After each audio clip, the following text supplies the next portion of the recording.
এই যে গরম গরম নুডলস চলে এসেছে। আমি তো তোমাকে চিকেনের তরকারি আনতে বলেছিলাম। আরে ওয়াও, এই চিকেনের তরকারি তো দারুণ হয়েছে।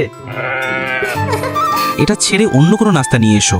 এই যে আপনাদের জন্য নাস্তা নিয়ে এনেছি। এ কি, তুমি তো চকলেট এনেছো। কেন, ভালো লাগছে না নাকি? আমি তো নাস্তা আনতে বলেছিলাম, চকলেট নয়। এটা কে খাবে? কিন্তু আমার তো এটা খুব পছন্দ। আপনার সঙ্গে দেখা করে ভালো লাগলো। তাহলে আমাদের ডেল কনফার্ম। দাঁড়ান, আমি মোবাইল নম্বর লিখে দিচ্ছি যাতে প্রিন্স আপনাকে কল করতে পারে। সরি জিনি, ভুল করে পানি পড়ে গেছে। এতে কোনো সমস্যা হবে না তো? না না, কোনো সমস্যা নেই, আমার তো নম্বর মুখস্থ হয়ে গেছে। জিনি, এ আমাদের কোম্পানির ম্যানেজার। আমি আগেই ওকে আমার পরিচয় দিয়েছি যে আমি কে। ফ্রেন্ডস, মনে আছে যখন আমরা ছোট ছিলাম তখন আমরা বয়ফ্রেন্ড গার্লফ্রেন্ড ছিলাম।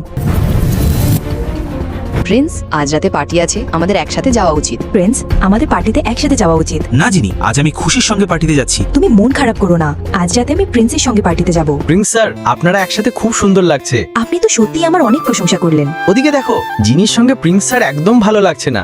ওই মেয়ে একেবারে বাজে ড্রেস পরে এসছে, ফ্যাশন সম্পর্কে কোনো জ্ঞানই নেই। আরে পাগল, গ্লাস এভাবে ধরে না, এইভাবে ধরতে হয়।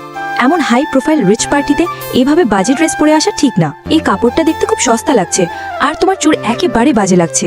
সময় বের করে একবার ওই বাজে চুড়ির দিকে খেয়াল দাও। আর হ্যাঁ, যতটা সম্ভব আমার প্রিন্সের কাছ থেকে দূরে থাকার চেষ্টা করো। তুমি আমার গার্লফ্রেন্ডকে ধাক্কা দিলে কিভাবে? তোমাকে চাকরি থেকে বাদ দেওয়া হলো। জিনি, তুমি কি ঠিক আছো?